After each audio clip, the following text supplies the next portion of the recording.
ಏನಿದೆ ಸ್ಪಾನ್ಸರ್ ಆಗಿ ಬರೋ ದುಡ್ಡು ಅವ್ರ ಕಡೆಯಿಂದ ಡೈರೆಕ್ಟ್ ಆಗಿ ಹೊರಟೋಗುತ್ತೆ. ಇವರು ಅಣ್ಣ ಯಾಕಂದ್ರೆ ತುಂಬಾ ಜನ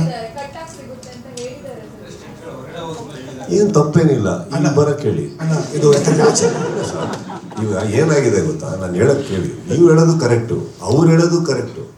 ನಾನೇನು ಹೇಳ್ತಾ ಇದ್ದೀನಿ, ಯಾರು ತುಂಬ ಜನ ಹೇಳಿದ್ರು ಒಂದೇ ನೀವು ಹೆಸರು ಹೇಳಿ, ನಾವು ಇಲ್ಲೇ ದೂರವಾಣಿ ಕರೆ ಮಾಡೋಣ. ಇಲ್ಲ ಕರೀರಿ, ಕಾಯೋಣ. ಓಕೆ ಯಾಕಂದ್ರೆ ಅವ್ರು ಹೇಳಿದ್ರು ಇವ್ರು ಹೇಳಿದ್ರು ಅಂದರೆ ಇದುವರೆಗೂ 11 ಸೀಸನ್ನಲ್ಲಿ ಎಷ್ಟು ಕಂಟೆಸ್ಟೆಂಟ್ಸ್ ಬಂದಿದ್ದಾರೆ ನಿಮ್ಮ ಪ್ರಕಾರ ಟೋಟಲ್? ಅಣ್ಣ ನಾನು ರೀಸೆಂಟಾಗಿ ಲೈಕ್ ಕರೆಕ್ಟಪ್ಪ, ನಿಮ್ಗೆ ತಪ್ಪು ಅಂತ ಹೇಳ್ತಾ ಇಲ್ಲ, ಕ್ಲಾರಿಫಿಕೇಶನ್ ಕೊಡ್ತಾ ಇದ್ದೀನಿ. ಇವಾಗ ಎಷ್ಟು ಕಂಟೆಸ್ಟೆಂಟ್ಸ್ ಬಂದಿರ್ಬೋದು ಅರ್ಥ ಮಾಡ್ಕೊಳ್ಳಿ. ಸೊ 50 ಲಕ್ಷ ಅನ್ನೋದೇನಿದೆ, it is a very clear cut audited amount and which is coming from a sponsor direct. ಅಲ್ಲಿ ಕಟ್ ಆಗೇ ಆಗುತ್ತೆ. ಯಾವುದು? ಟ್ಯಾಕ್ಸಸ್.